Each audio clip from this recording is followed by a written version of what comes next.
DJ Amit Tiwari Apahar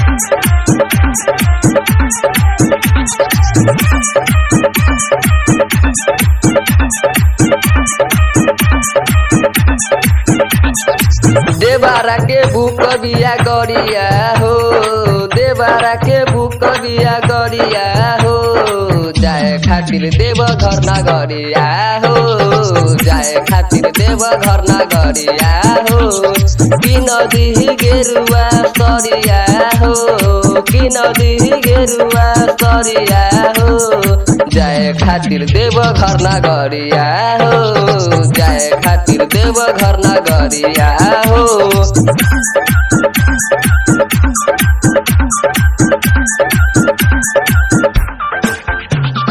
DJ Amit Tiwari Apahar मानी पिया बात चले के साथ हो, भोला के नगरिया पहिला सोमारी होई जली ढरी छुई के चरनिया। असो चली हमरा साथे सैया जी, हम बरतानी रउआ पैया जी, दुगो लेली कावर सवरिया हो, दुगो लेली कावर सवरिया हो, जाए खातिर देव घर ना गरिया हो, जाए खातिर देव घर ना गरिया हो।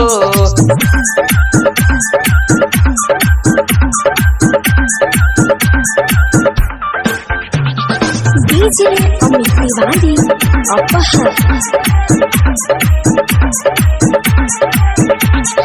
कर पलान हो, जा खातिर धाम हो, सब दुखबा दूर होई, विकास प्रेमी जितेन्द्र विक्रम नहीं कमावा मजदूर होई। काहे करतारे माना जाए से, सब मिलल बा बनवले खाए के, कैले बानी सब तैयारिया हो, कैले बानी सब तैयारिया हो, जाए खातिर देव घर ना गरिया हो, जाए खातिर देव घर ना गरिया हो।